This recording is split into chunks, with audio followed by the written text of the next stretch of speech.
Hi, I'm here with Raina from Board and Dice. How are you? Doing good. As Great to be always. here at Yes. GAMA.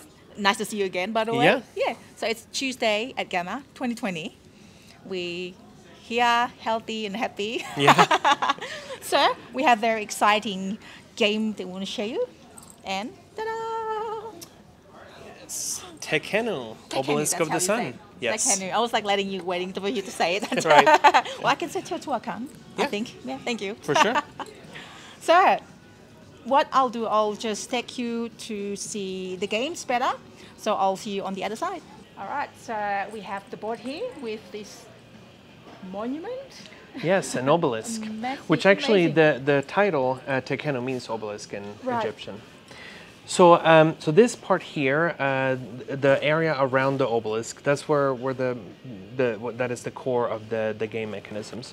So as you can see, there's a shaded area here around it, and this is to represent how the sun casts its shadow. So if light comes from this way, there's light in the front, it's dark behind it, and there are shaded areas on the side. There will be dice that will be rolled and placed in these different areas, and depending on the color of the die, and whether it's currently in the sun or in the dark or in the shaded area, a die will be either pure, tainted, or forbidden. So for example, in the light, a white die would be pure, but you can't take a black die from there, and it would be the exact opposite in the dark. So so basically based on how the obelisk casts its shadow at that particular moment, you'll either be able to take pure or tainted dice. Yep. Now, the reason why this matters is because on your player board, you have here where you have to account for the balance of your actions. So basically, the more pure dice you take, they will go on this side. The tainted ones will go there on the other side. But you want to maintain a balance between those actions that you are taking. There are also tracks on your player board where you can keep track of your resource production. There are 4 resources in the game. There's papyrus, bread, limestone, and granite. And also victory points that you score for statues that you're building. Now, the way this works is, as you can see here around the obelisk wheel, there are 6 different sections. So this is a section here, and each of them correspond to a different action. So for example, the Osiris action area, that is where you can build houses. So there are 4 different types of production buildings that you can build. So you can either have workshops for papyrus or bread, or quarries for limestone or granite.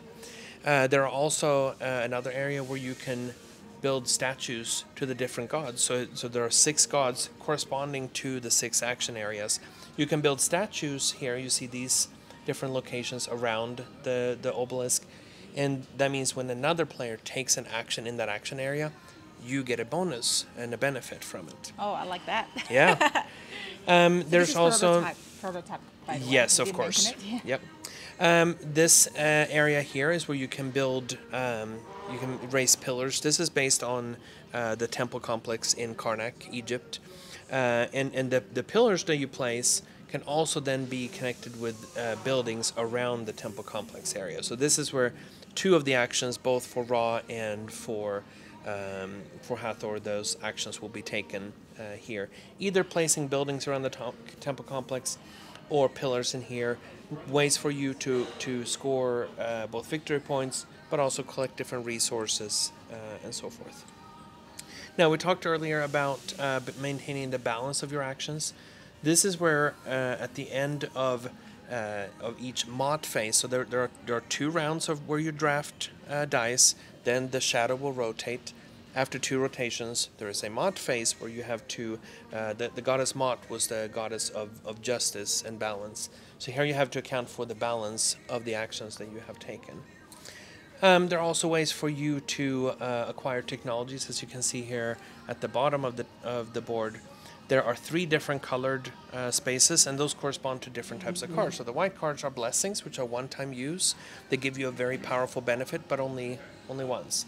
The yellow ones are technologies that modify the different actions that you are taking. And then finally, the red ones are decrees, which will give you endgame scoring opportunities. And there are actions where you can take these, claim these cards. There are also ways for you to, both by building buildings and by holding a festival, that you can increase the happiness and the population of your people.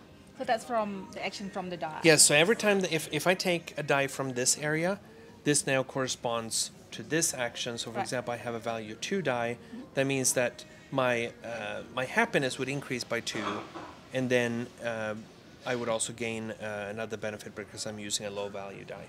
But every time that you take a die from one of those sections, that corresponds to one of those 6 different actions. And that's basically how the game plays out. There's a total of 16 rounds in the game. Each time you're drafting one die. At the end of the game, basically you will be scoring the decrease, and whoever has the most victory points is the winner. Very good. You make it so simple, but I'm sure there's going to be later strategy.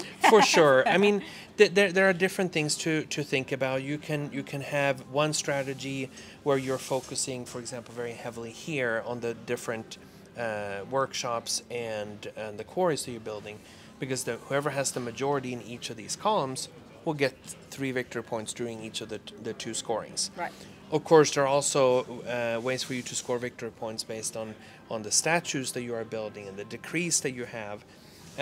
Also during the scoring, the pillars and the buildings that you have placed here around the temple complex will give you victory points, both as you're placing them, but also during each of the scoring. So there are multiple strategies. You can go on something that is very focused on, for example, buildings or around the racing pillars in the temple complex. But you can also diversify, and a lot of that depends on both which dice are out, so that you can... There will always be dice basically everywhere, right? So that you will have multiple options. I just placed a few of them here. But there are plenty of them out, so that you have a variety of options to choose from. For points. That Yep. sounds good. I'm hoping to be able to play it a little bit later. Yes. Exciting. And what is the plan of release? So this will be released globally everywhere July 30th. So that's basically the time of Gen Con in the United States. But don't worry if you're not able to attend Gen Con, or if you live outside of the United States, it has a global release date of July 30th. That sounds good. Well, thank you so much for sharing that. Yeah, happy to. Thank you. Bye. Thanks. Bye.